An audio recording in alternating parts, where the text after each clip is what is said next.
नमस्कार दोस्तों, defence civilian post की भर्ती की जा रही है मिनिस्ट्री ऑफ डिफेंस की यूनिट्स या डिपोर्ट्स में। ठीक है, कौन कौन सी वैकेंसीज है हम वो देखेंगे, इनका बाइफर्केशन कैसे है, एलिजिबिलिटी इसके लिए क्या चाहिए, लोकेशन क्या है आपकी, क्योंकि ये ऑल इंडिया लाइबिलिटी की आपकी पोस्टिंग रहेगी और सभी चीजें इंपॉर्टेंट हम इस वीडियो में डिस्कस करेंगे। तो वीडियो को एंड तक देखेगा ताकि आपकी कोई भी इंपॉर्टेंट अपडेट मिस ना हो। चलिए शुरू करते हैं। सबसे पहले पोस्ट के नाम देखेंगे और पोस्ट की जो साथ में इन्होंने एब्रीविएशन दी है तो वो भी हम देखेंगे, क्योंकि आगे एब्रीविएशन के बेस पर ही हम आगे इसका एलिजिबिलिटी डिस्कस करेंगे या फिर इसकी जो आपकी लोकेशन है वो डिस्कस करेंगे। ठीक है, तो चलिए देखते हैं। पहली पोस्ट आपकी मटेरियल असिस्टेंट की है। मटेरियल असिस्टेंट मतलब एमए की है और इसमें टोटल 19 वैकेंसी है, जिसमें से 10 अनरिजर्व के लिए है, 1 ईडब्ल्यूएस के लिए है, 5 ओबीसी के लिए है, 2 एससी के लिए है, 1 एसटी के लिए है। इसके पे स्केल की बात करें तो पे स्केल इसका 5 है, जिसमें आपको सैलरी मिलेगी 29,200 यानी 29,200 से 92,300 रुपीज पर मंथ। फिर नेक्स्ट पोस्ट आपकी जूनियर ऑफिस असिस्टेंट JOA की है, जिसमें टोटल आपकी 27 वैकेंसी है। 27 में से 12 अनरिजर्व के लिए है, 2 है ईडब्ल्यूएस के लिए, 7 है ओबीसी के लिए, 4 है एससी के लिए और 2 है एसटी के लिए। फिर इसका जो आपका पे स्केल है वो 2 है, जिसमें आपकी सैलरी होगी 19,900 यानी 19,900 से 63,200 यानी 63,200 rupees per month. Next post आपकी सिविल मोटर ड्राइवर की यानी ओजी, जिसमें आपकी जो टोटल वैकेंसीज है वो 4 है। 4 में से 3 अनरिजर्व के लिए है, 1 ओबीसी के लिए है, लेवल 2 है इसका पे स्केल का और सेम आपकी सैलरी रहेगी 19,900 से 63,200 के बीच में। फिर नेक्स्ट पोस्ट है आपकी टैली ऑपरेटर ग्रेड 2 की। टोटल वैकेंसी इसमें आपकी 14 है, ठीक है, 14 है और 14 में से 7 वैकेंसी आपकी अनरिजर्व के लिए है, 1 आपकी ईडब्ल्यूएस के लिए है, 3 है ओबीसी के लिए, 2 एससी के लिए, 1 है एसटी के लिए। लेवल 2 है, सेम सैलरी है 19,900 से 63,200 के बीच में। फायरमैन की पोस्ट है आपकी नेक्स्ट और इसमें टोटल वैकेंसी आपकी 247 है, 247 है। इसमें से 102 102 अनरिजर्व के लिए है, 24 ईडब्ल्यूएस के लिए है, 66 ओबीसी के लिए है, 37 एससी के लिए है, 18 आपकी एसटी के लिए। सेम पे स्केल है 2 और 19,900 से 63,200 के बीच में आपकी सैलरी है। नेक्स्ट पोस्ट है कारपेंटर एंड जॉइनर की। टोटल वैकेंसीज या टोटल वैकेंसीज में 7 है, 7 में से 5 आपकी अनरिजर्व के लिए है, 1 है ओबीसी के लिए, 1 है एससी के लिए। सेम आपका पे स्केल है 2 और सैलरी भी सेम रहेगी। ठीक, नेक्स्ट हम बात करते हैं पेंटर एंड डेकोरेटर की, जिसमें टोटल वैकेंसी आपकी 5 है, 5 में से 4 अनरिजर्व के लिए है और 1 आपकी ओबीसी के लिए है। सेम पे स्केल है लेवल 2 का। ठीक है, फिर एमटीएस की पोस्ट है आपकी नेक्स्ट और 11 टोटल वैकेंसीज है, 7 अनरिजर्व के लिए है, 1 आपकी ईडब्ल्यूएस के लिए है, 2 है ओबीसी के लिए और 1 है एससी के लिए। ठीक, और इसका पे लेवल आपका 1 है और जिसमें आपकी सैलरी होगी 18,000 से 56,900 के बीच यानी 18,000 पर मंथ से 56,900 रुपीज पर मंथ के बीच में। नेक्स्ट और लास्ट पोस्ट है आपकी ट्रेड्समैन मेट की, जिसमें टोटल वैकेंसी है आपकी 389 और इसमें से 159 यानी 159 आपकी जो है अनरिजर्व के लिए है, 30 आपकी ईडब्ल्यूएस के लिए है, 38 आपकी ईडब्ल्यूएस के लिए है, 105 आपकी जो है ओबीसी के लिए है, 58 आपकी एससी के लिए है, 29 आपकी एसटी के लिए है। ठीक है, तो ये हो गई आपकी वैकेंसी और लास्ट वाली जो पोस्ट है उसका जो पे लेवल है वो 1 है, जिसमें सैलरी 18,000 से 56,900 के बीच में रहेगी आपकी। ठीक है, तो ये हो गई आपकी सारी वैकेंसीज की डिटेल और इसका पे स्केल। अब इसमें ईएसएम यानी एक्स सर्विसमैन और पीडब्ल्यूडी कैंडिडेट्स को हॉरिजॉन्टल रिजर्वेशन दिया जाएगा। ठीक है, तो रिजर्वेशन इसमें है सबके लिए, एससी एसटी ओबीसी और हॉरिजॉन्टल रिजर्वेशन। ठीक है, तो अब हम इसकी लोकेशन की बात करेंगे और जानेंगे कि कहाँ कहाँ पर इसमें आपकी पोस्टिंग हो सकती है। ठीक, रीजन देख लेते हैं क्योंकि रीजन वाइज ही होगी आपकी इसमें पोस्टिंग। तो ईस्टर्न रीजन में जो स्टेट आते हैं वो है असम, अरुणाचल प्रदेश, नागालैंड और मणिपुर। ठीक है, इसमें जो वैकेंसीज आपकी 19 एमए के लिए है, 19 आपकी JOA के लिए है और CMD OG आपकी मतलब 2 इसमें है। ठीक है, इस पोस्ट की वैकेंसीज है 2 और टैली ऑपरेटर ग्रेड 2 की 2 वैकेंसीज है इस लोकेशन ईस्टर्न रीजन में। फायरमैन की 71 है, कारपेंटर एंड जॉइनर की 7 है, पेंटर एंड डेकोरेटर की 5 है, एमटीएस की 9 है, ट्रेड्समैन मेट की जो है आपकी 330 है। फिर वेस्टर्न रीजन की बात करें जिसमें दिल्ली, पंजाब, हिमाचल प्रदेश और हरियाणा को शामिल किया गया है, इसमें टैली ऑपरेटर ग्रेड 2 की 5 वैकेंसी है और फायरमैन की 46 है। फिर नेक्स्ट बात करें तो नॉर्दर्न रीजन आता है हमारा, जिसमें जम्मू कश्मीर एंड लद्दाख है और इसमें जो है 3 आपकी JOA की है, 2 आपकी CMD OG की है, 2 ही आपकी टैली ऑपरेटर ग्रेड 2 की है, 34 फायरमैन की है, 1 एमटीएस की है, 8 आपकी ट्रेड्समैन मेट की है। नेक्स्ट है आपका सदर्न रीजन, जिसमें महाराष्ट्र, तेलंगाना और तमिलनाडु है। 1 है इसमें आपकी JOA की वैकेंसी, 2 है टैली ऑपरेटर ग्रेड 2 की वैकेंसी, 47 फायरमैन की है, 1 एमटीएस की है और 40 ट्रेड्समैन मेट की है।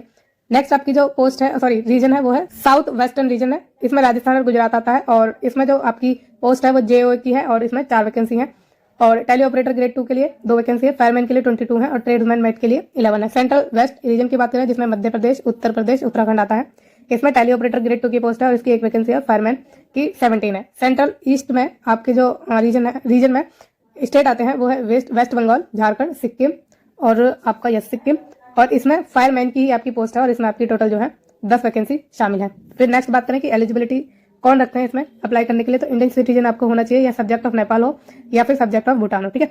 A Tibetan refugee who came over to India before 1 January 1962 with intention of permanently settling in India can also apply for this post, ठीक है। जो टिबेटन रेफ्यूजी हैं जो 1 जनवरी 1962 से पहले आए हैं इंडिया में परमानेंट सेटल होने के लिए, उनको भी इसमें अप्लाई करने का मौका है, ठीक है।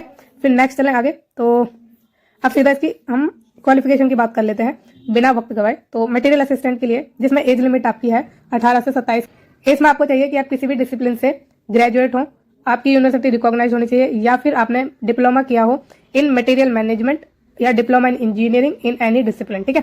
तो डिप्लोमा अगर आपके पास है मटेरियल मैनेजमेंट में या इंजीनियरिंग के किसी भी डिसिप्लिन में तो आप इसमें अप्लाई कर सकते हैं, या फिर अगर आपने ग्रेजुएट की है किसी भी डिसिप्लिन में तब भी आप इसमें अप्लाई कर सकते हैं।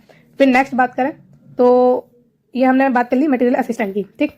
अब इसमें जो BTech degree diploma in engineering awarded by IGNOU to the student who were enrolled up to academic year 2009 to 10 shall be treated as valid wherever applicable। तो 2009 से 2010 के जो भी एकेडमिक ईयर में एनरोल्ड है डिप्लोमा में इग्नू के, वो इसमें अप्लाई कर सकते हैं।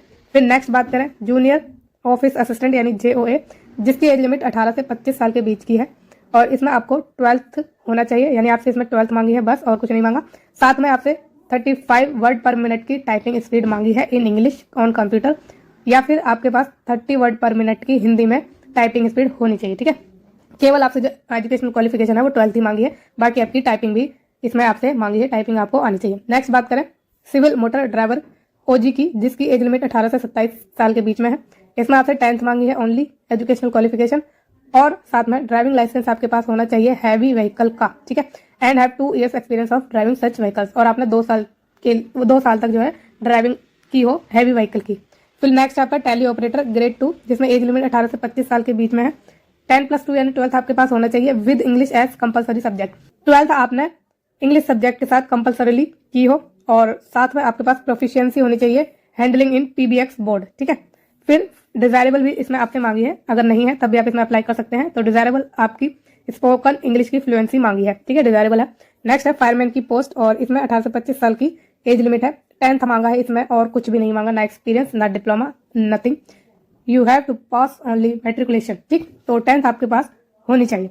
फिर नेक्स्ट है कारपेंटर एंड जॉइनर की पोस्ट, और इसमें 18 से 25 साल के बीच की एज होनी चाहिए, मैट्रिकुलेशन मांगा है इसमें आपसे, और साथ में सर्टिफिकेट होना चाहिए इन द ट्रेड, ठीक है, from recognised ITI of 3 year training, या फिर experience of actual work in the trade, ठीक है। तो ITI आपसे इसमें मांगी है, और 3 साल की ट्रेनिंग होनी चाहिए या एक्सपीरियंस होना चाहिए एक्चुअल वर्क का आपके पास जिस ट्रेड में आपने किया है उसमें।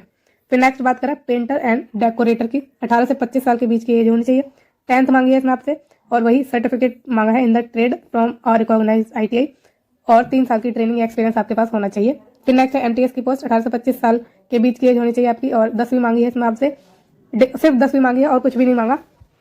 डिजायरेबल है इसमें convergent with the duties of respective trade with 1 year experience in trade, ठीक है। तो ये हो गई आपकी डिजायरेबल, जो कि कंपलसरी नहीं है, अगर आपके पास नहीं है तब भी आप इसमें इस फॉर्म को भर सकते हैं और अपनी नौकरी ले सकते हैं।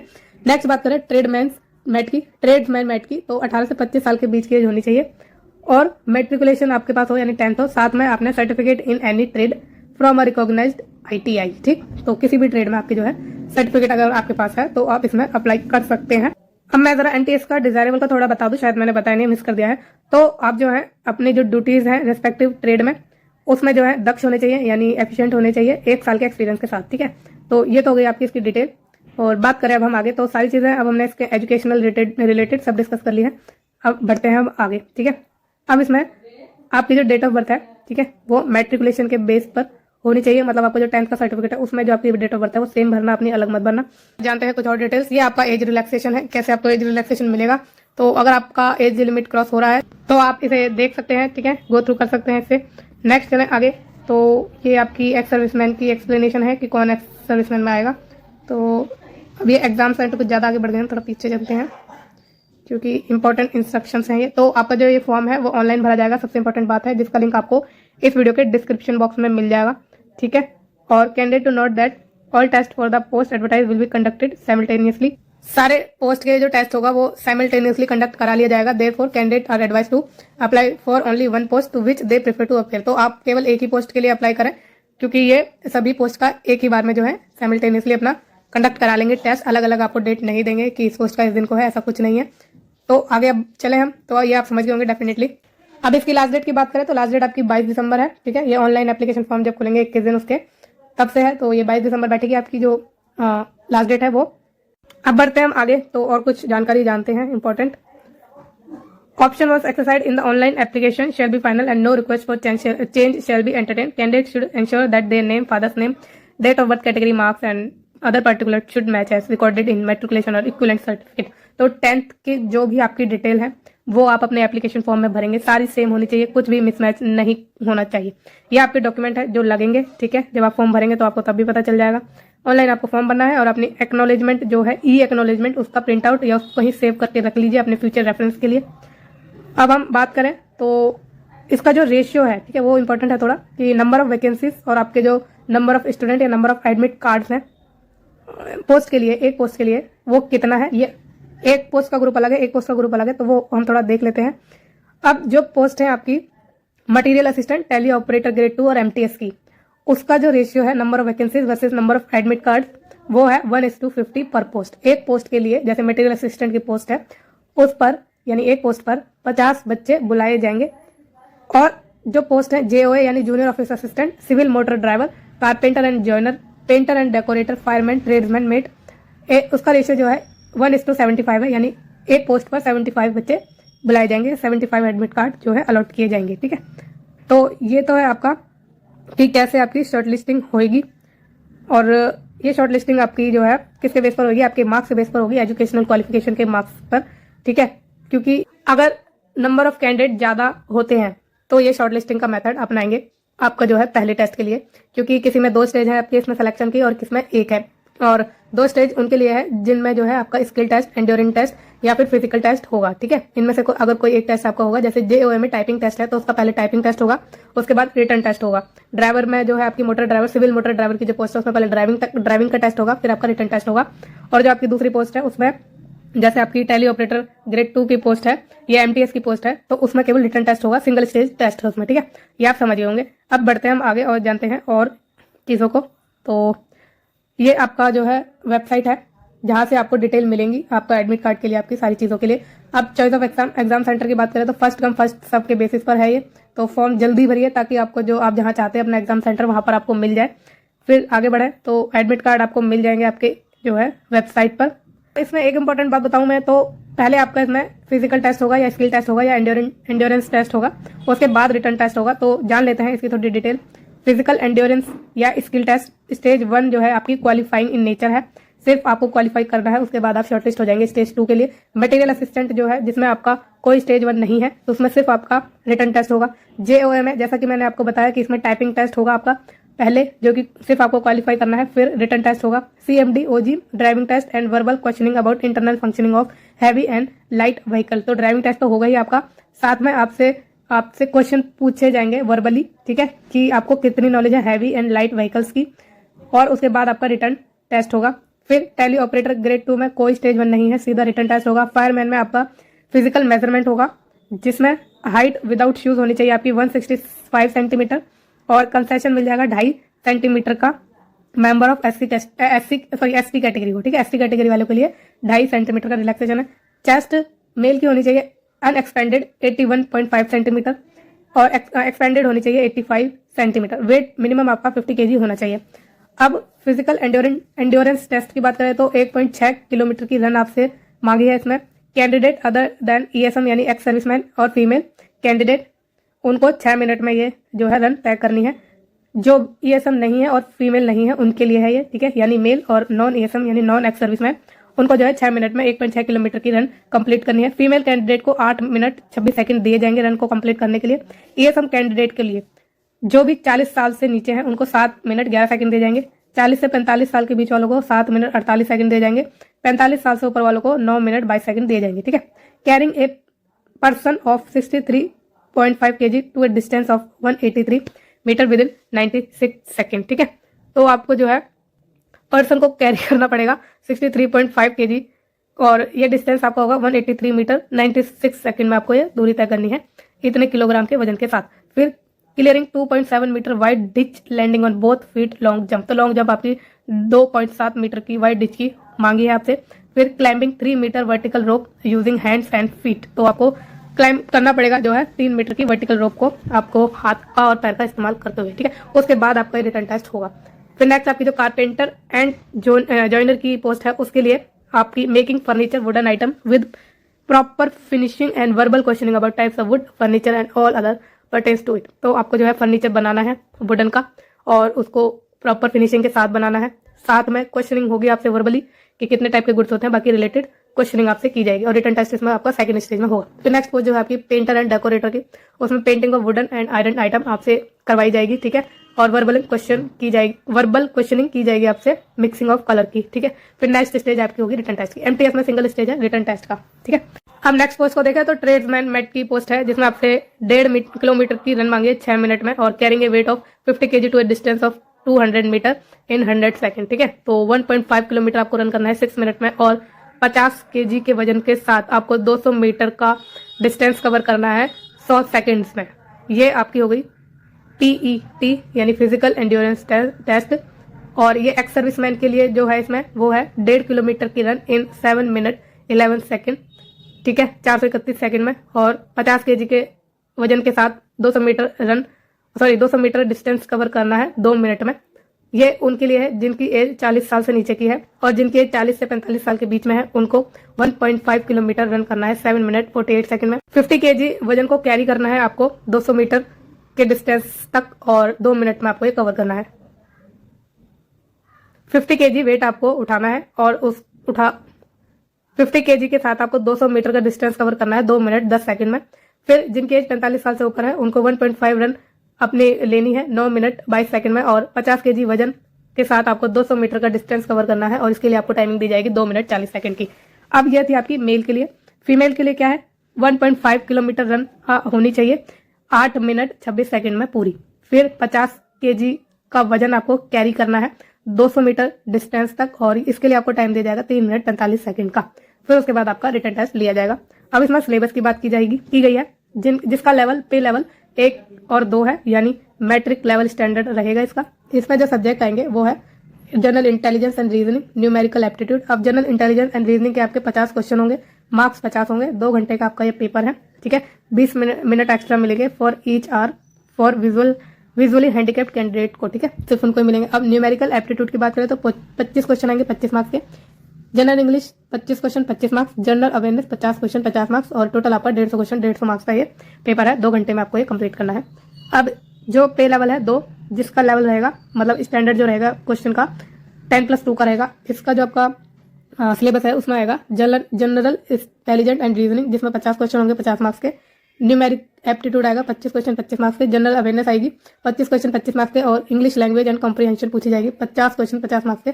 टोटल है 150 क्वेश्चन 150 मार्क्स और 2 घंटे का आपका टोटल पेपर रहेगा ये। फिर नेक्स्ट बात करें जिसका पे स्केल 5 है और क्वेश्चन का लेवल इसमें रहेगा ग्रेजुएट का, ठीक है। ग्रेजुएट स्टैंडर्ड के लेवल के क्वेश्चन पूछे जाएंगे। इसमें जो सिलेबस है उसमें जनरल इंटेलिजेंस एंड रीजनिंग पूछी जाएगी जिसके क्वेश्चन 50 होंगे 50 मार्क्स के। न्यूमेरिक एप्टीट्यूड पूछा जाएगा 25 क्वेश्चन 25 मार्क्स के। जनरल अवेयरनेस पूछी जाएगी 25 question 25 marks. English language and comprehension होगी 25 क्वेश्चन 25 मार्क्स की।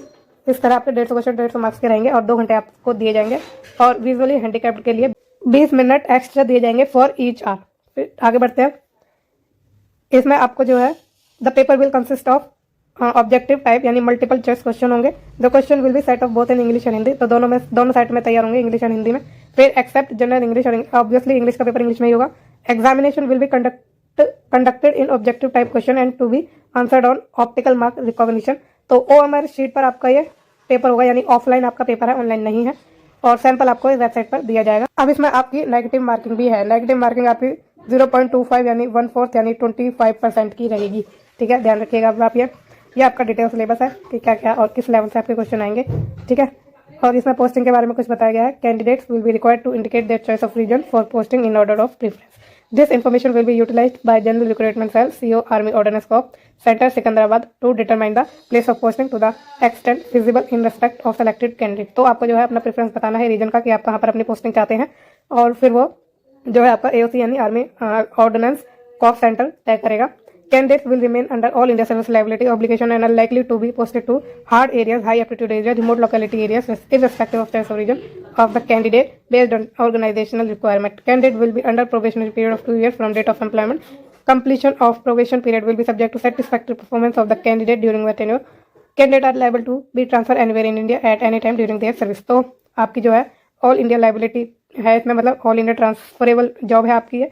बाकी आप अपनी चॉइस तो बताएंगे ही और मिलती भी है वो, लेकिन आपसे एक साइन भी ले लेते हैं कि इंडिया में कहीं भी पोस्टिंग आपकी हो सकती है। हर एक जॉब के लिए ऐसा ही होता है, चाहे वो सेंटर की हो चाहे कहीं की हो, ठीक है। अब हम आगे चलते हैं। तो ये कोविड-19 के आपके प्रोटोकॉल्स दिए गए हैं।